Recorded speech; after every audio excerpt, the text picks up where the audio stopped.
A língua deles é como um arco pronto para atirar. É a falsidade, não a verdade, que prevalece nessa terra. Jeremias capítulo 9, verso de número 3. Episódio de hoje: Chega de mentiras. Eu sou Carlão Almeida e esse é o seu podcast No Caminho.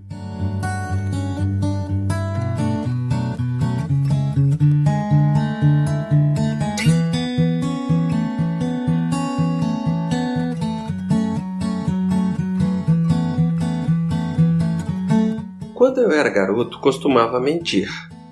Só parei de fazer isso depois que me casei com Sara.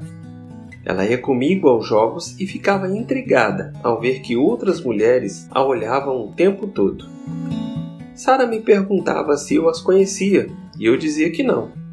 Por fim, contei que havia namorado algumas delas. Levou 2 anos até eu perceber que mentir à esposa magoa mais do que a própria traição. Se eu queria salvar meu casamento, tinha de parar de mentir. Agora, eu conto sempre a verdade, não importam as consequências. Mesmo que seja duro demais para outra pessoa suportar, e mesmo que uma mentirinha pudesse fazê-la sentir-se melhor. Por exemplo, muita gente me procura e diz: "Lembra de mim? Você me deu o seu autógrafo há 2 anos, quando esteve em tal lugar, em tal dia." Bem, é provável que essa pessoa tenha estado diante de mim por 10 segundos em um dia em que dei 1000 autógrafos. Eu costumava dizer que me lembrava. Agora, conta a verdade. Texto de Red White, God's Playbook, o roteiro de Deus.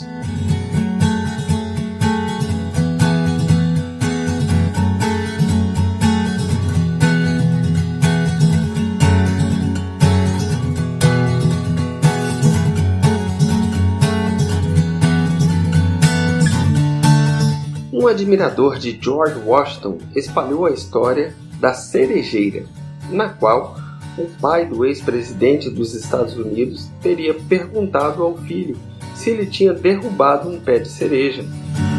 A resposta de George: "Não posso mentir, eu cortei a cerejeira." Foi provavelmente uma lenda tão grande quanto o próprio relato. Ainda assim, a história mostra como admiramos as pessoas que dizem a verdade, sejam quais forem as consequências.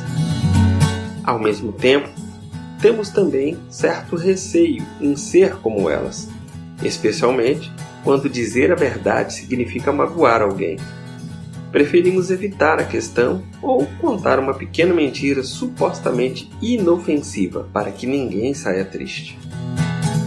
Mas esse tipo de raciocínio se espalha até chegar a um ponto no qual, sem que você consiga se dar conta disso, não se consegue mais confiar em ninguém. Foi isso que aconteceu com o povo de Israel, segundo Jeremias capítulo 9, no verso de número 3. A língua do povo era como um arco pronto para atirar.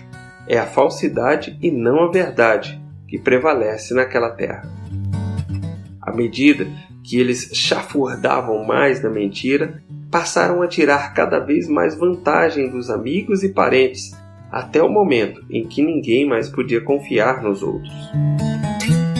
Eles pecaram de tal maneira que Deus, por fim, teve que destruí-los, conforme Jeremias, capítulo 9, verso de número 5.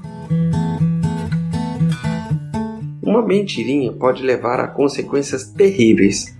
É muito melhor dizer a verdade e assumir os resultados, tendo Deus ao nosso lado.